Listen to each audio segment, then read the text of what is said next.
It's late October, we're moving into November, and that can only mean one thing: lots of great quality flat turf racing.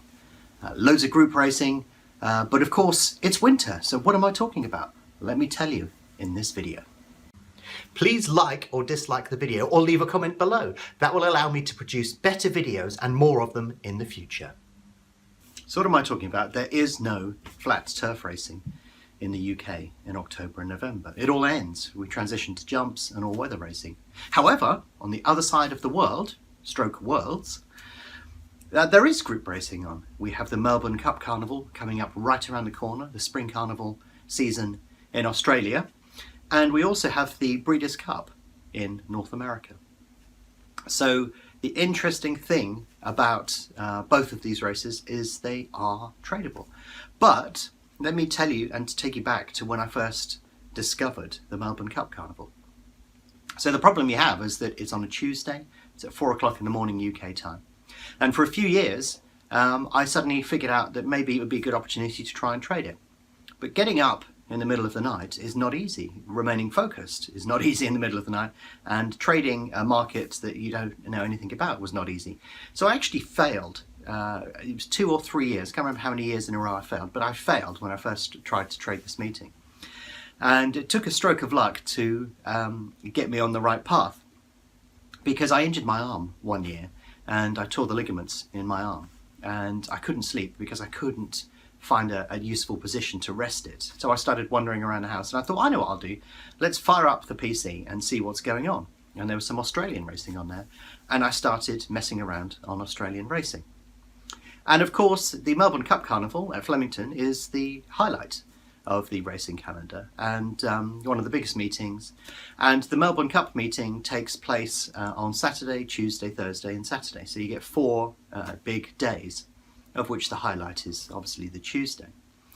And there's plenty of racing to do. But the problem is, you know, Flemington can start at midnight or 1 o'clock and finishes early hours in the morning UK time. So if you're not a night stroke morning person, then it's difficult to do much with it.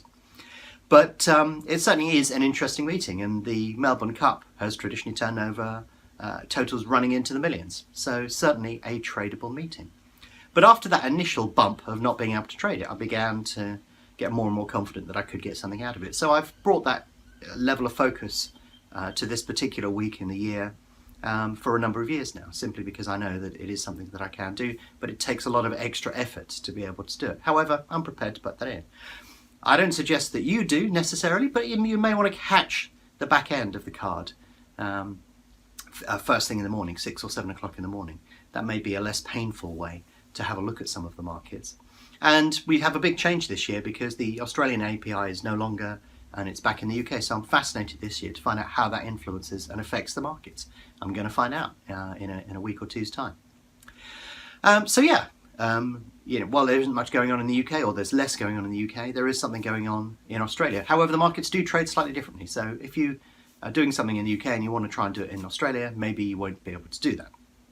So please bear that in mind. Now, on the second Saturday in the Melbourne Cup meeting this year, we have the Breeders' Cup in Santa Anita, in Los Angeles, basically, just at the bottom of the San Gabriel Mountains. As with my adventures in the world of sport, I decided to go to Santa Anita one year.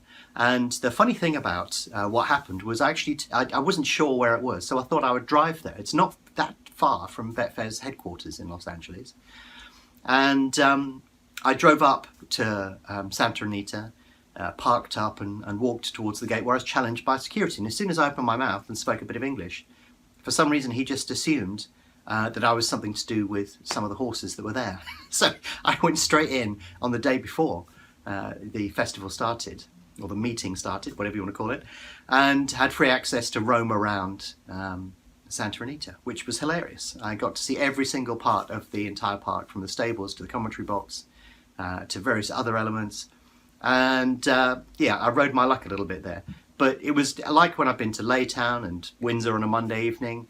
I've also gone to Santa Anita, and it was fun to do. And it is spectacular. If you get the chance to do it one day, it's worth doing, because the backdrop is amazing. And of course, there's so much to do in and around LA and California anyway. So it's worth doing. So on that particular day, you've got this situation where basically you've got the Australian stuff overnight, which will take place in the early hours of Saturday morning. That will dovetail into UK stuff taking place first thing in the morning. There'll be a small gap, and then we've got the UK racing, and then that dovetails into the Breeders' Cup. So if you want to be totally mad, you could trade on the Friday night. You could trade the UK racing until sort of 9:30 or something, Dundalk and Wolverhampton or Newcastle, or whatever they're going to put on. Breeders' Cup will dovetail very quickly behind that. Then you get the Australian racing, and then you're back into the UK time, where the whole sequence fires up again. So yeah, if you're totally mad, you can do that. I've done it. I will do it again this year. And it's worth, as we head into the winter, things get a little bit quieter. So it's quite nice to be able to get stuck into some of that stuff before we have to wait for some of the better quality jumps racing that will get underway before long. Because at the moment, new horses are coming out. The markets aren't exactly the same as they were before, but that's natural when you tail off from the end of one season and move into the other. So I've sort of used this as a marker in recent years to kickstart the rest of the year, to kickstart Q4. And it's been a useful experience for me in the past. But turnover's pretty high on these meetings, plenty of things going on. And if you're mad like me, then it's probably worth a look. But don't expect it to act exactly the same as you see in the UK. But you may want to take a look anyhow.